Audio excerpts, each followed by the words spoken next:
Waalaikumsalam warahmatullahi wabarakatuh. Ini pertanyaan dari Lampung. Afwan Ustaz, Ana sudah 2 kali gagal menikah. Apakah yang harus saya lakukan untuk memilih calon istri yang selanjutnya? Oh, selanjutnya, Masya Allah. Apakah harus saya serahkan kepada orang tua saya sepenuhnya atau saya mencari sendiri? Baik, mana yang lebih baik? Alhamdulillah. Baik, ada yang mau jawab? Ya, tidak usah ngarang ya, karena kita fokusnya pada Al-Quran, kita kembalikan pada Al-Quran. Silakan Anda catat dulu dalilnya. Pertama, Quran surah ke-24 An-Nur ayat ke-26. Ikhtiarnya ada di Quran surah ke-49 ayat 13. Ayat 13. Tuh, perhatikan kalimat Qurannya. Lihat hukum Allahnya ya. Al-khabithatu lil-khabithina wal-khabithuna lil-khabithati wat-tayyibatu lit-tayyibina wat-tayyibuna lit-tayyibat. Perhatikan hukumnya. Dalam hal berkehidupan itu kata Allah, maka dipasangkan yang buruk ketemu yang buruk lagi. Sebaliknya yang baik ketemu dengan yang baik lagi. Bila Anda laki-laki yang baik, maka Anda pun akan dipertemukan dengan perempuan yang baik. Tapi jika Anda laki-laki yang tidak baik, maka insting Anda pun akan membimbing bertemu dengan yang tidak baik lagi. Dan fitrah Anda pun seketika akan menolak. Silakan. Ya, misal, mohon maaf ya, Anda punya perilaku buruk dijodohkan misalnya dengan orang-orang yang soleha, yang baik. Itu secara fitrah hidupnya, dia sulit untuk menerima tuh. Ya, hati kecilnya ada penolakan dalam jiwanya. Di baik akan ketemu baik, jelek akan ketemu jelek. Maka kalau Anda ingin menemukan pasangan yang baik, maka jadilah orang baik. Dekati Allah. Maka Allah akan tunjukkan pada yang terbaik menurut Allah untuk jadi pasangan Anda dalam kehidupan. Masya Allah. Barangkali 1 kali Andanya baik, lawan belum baik, maka diarahkan pada yang lebih baik lagi. 2 kali bahasa manusianya gagal. Tapi mungkin menurut Allah saking baiknya Anda, ditunda sampai Anda menemukan yang terbaik sesuai dengan kebaikan Anda. Ya, Masya Allah. Bagaimana cara mencarinya? Jangan diam. Jangan diam. Gak usah bikin status. Memang saya mungkin baik menurut Allah. Enggak, Anda belum tadi itu. Ya, jadi kalau Anda sudah merasakan baik dalam kebaikan yang tidak perlu Anda sampaikan, maka ikhtiar kata Quran. Tetap mencari. Ya, awas, jodoh itu takdir, bukan qadar. Beda antara qadar dengan takdir. Kalau qadar itu ketetapan Allah yang dikukuhkan sebelum kita lahir dan tidak akan berubah sampai meninggal. Anda mau nangis darah, mau nangis jus, nangis air, itu nggak akan pernah merubah qadar. Ya, tidak akan pernah. Hadis di Al-Arba'in kalau mau cepat, nomor hadis yang keempat, posisi paling kiri dari Abdullah bin Mas'ud. Di antara qadar itu 2 misalnya. Mohon maaf ya, ajal itu qadar. Ajal itu batas usia kita sampai meninggal. Di Anda mau nangis-nangis supaya ditunda waktu meninggalnya, nggak akan nyampe Pak. Ibu mau dipercepat, ya Allah, saya sudah bosan dengan kehidupan dunia, saya ingin cepat menghadapmu saja. Oh, jangan dulu, tunggu, belum waktunya.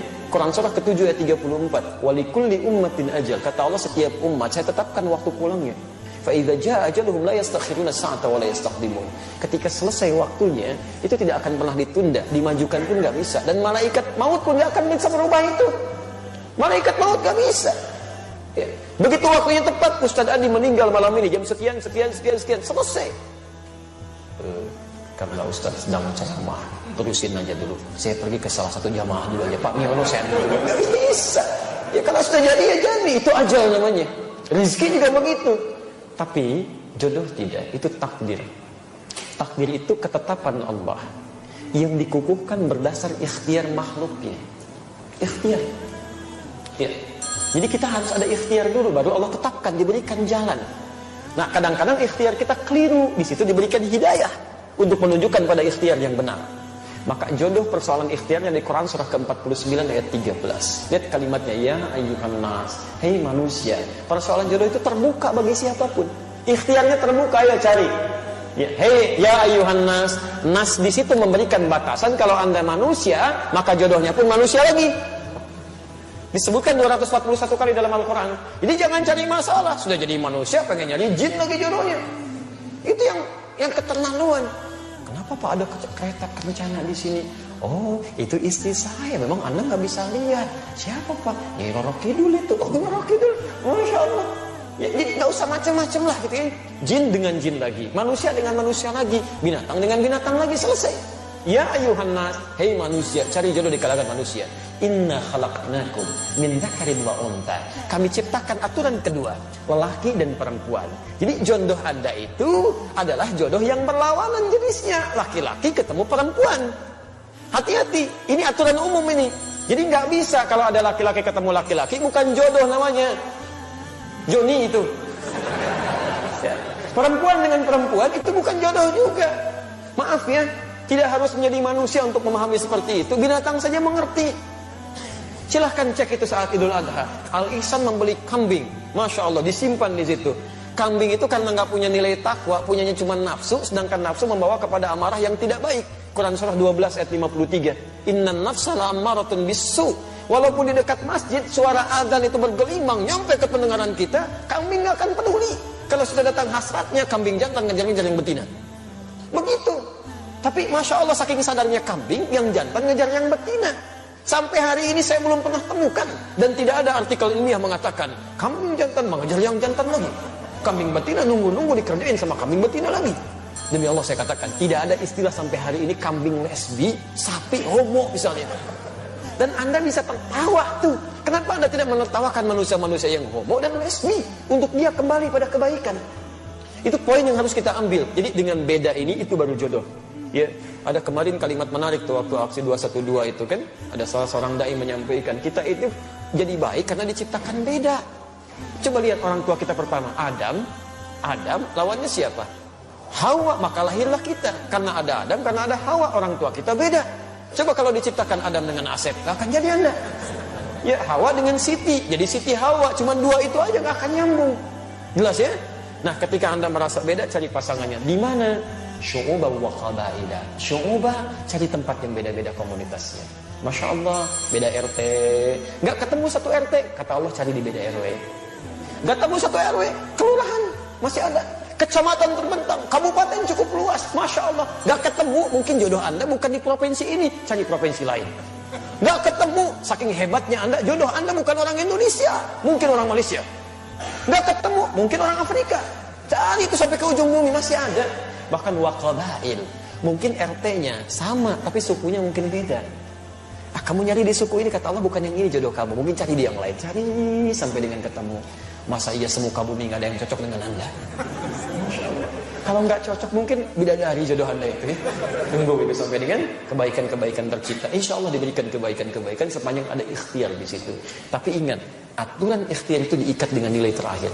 Inna akramakum indallahi atqakum.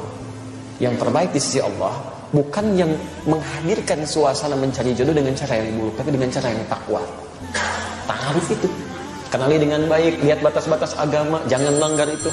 Ada setan itu, hati-hati. Setan hati-hati. Ya, setan rumah tangga itu, bahkan dia menggoda sebelum Anda disatukan. Namanya dasim. Perempuannya disebut dasim, itu Anda yang tahu. Ya. Itu isyarat godaannya di Quran surah kedua ayat 102, posisi paling kiri itu, di pertengahan, dari atas sampai ke tengah itu. Ya, yufarriquna bihi bainal mar'i waz zawji. Setan ini tugasnya memecah belah kehidupan rumah tangga. Alhamdulillah. Kalau sudah menikah, tapi kalau belum menikah, Pak, Ibu, itu dibuat bermaksiat. Dibuat bermaksiat. Silahkan cek. Akad belum dilangsungkan, lamaran aja belum, tiba-tiba dibuat saling dekat supaya maksiat. Naik beca, sebeca berdua, seakan-akan beca milik bersama, tukang beca nggak ada, itu jalan aja gitu. Tapi setelah menikah, Allahu Akbar, dibuat pecah tuh. Ya supaya maksiat aja. Nggak ada yang paling buruk kecuali pasangan masing-masing. Nyampe. Masya Allah, yang lain jadi baik. Pada suami, pasangan sendiri, istri sendiri, kalimat-kalimat jadi berubah. Pak, ngantar anak dulu ya, istrinya. Ya udah sana, istri orang. Ngantar anak dulu. Masya Allah, lembutnya luar biasa. Ya, Pak, nih makanan udah siap. Ini tehnya, ini kopinya. Ya udah mah. Suami orang, teh apa kopi Pak? Masya Allah gitu ya. Lembut sekali. Bisa nggak dipraktekkan dalam kehidupan itu? Itu tidak mudah kalimat demikian. Ya. Jadi, nah itu yang kiranya bisa dihadirkan teman-teman sekalian. Silahkan ikhtiarkan, mudah-mudahan Allah